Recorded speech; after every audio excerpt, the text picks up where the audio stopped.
Hello అందరికీ. ఈరోజు నేను చెప్పబోయే కథ ఒక తెలివైన నక్క కథ. కథలోకి వెళ్ళే ముందు నాదొక చిన్న రిక్వెస్ట్. నా వీడియోస్ కనుక మీకు నచ్చినట్లయితే ప్లీజ్ లైక్ చేయండి, షేర్ చేయండి, ఇంకా నా ఛానల్ని సబ్స్క్రైబ్ చేసుకోవడం మర్చిపోకండి. ఇక కథలోకి వెళితే, అనగనగా ఒక అడవిలో ఒక తెలివైన నక్క ఉండేది. ఆ నక్క నది పక్కనే ఒక పెద్ద చెట్టు కింద చిన్న గుహలో ఉండేది. అది ప్రతిరోజు ఒక పాత వంతెనను దాటి అవతలి వైపు ఉన్న పొలాల్లోకి వెళ్ళి ఆహారం తినేది.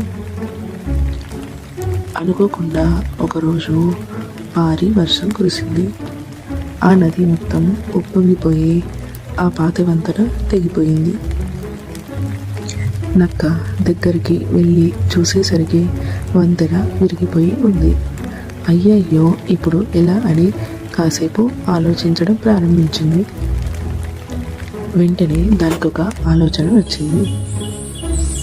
ఆ తెలివైన నక్క పెద్ద పెద్ద చెట్ల కొమ్మలు, వేర్లు తెచ్చుకొని ఒక చిన్న తెప్ప తయారు చేయడం ప్రారంభించింది. అటుగా వెళ్తున్న జింక, కుందేలు, కోతి చూసి నక్క దగ్గరకు వచ్చాయి.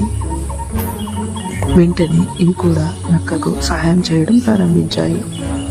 జింకేమో పెద్ద పెద్ద కొమ్మలతో చెక్కలను మోసింది. కుందేలేమో తీగలు తెచ్చి కట్టడానికి ప్రయత్నించింది.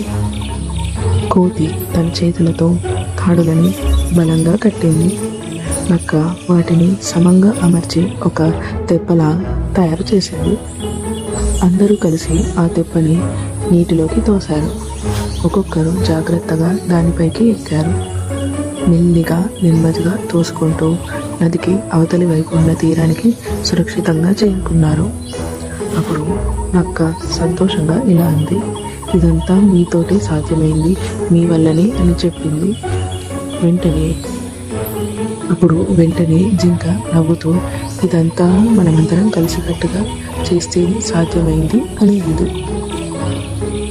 ఈ కథలోని సారాంశం: సమస్య ఎదురైతే భయపడవద్దు. కలిసికట్టుగా పనిచేసే ప్రతిదానికి పరిష్కారం దొరుకుతుంది. ఇక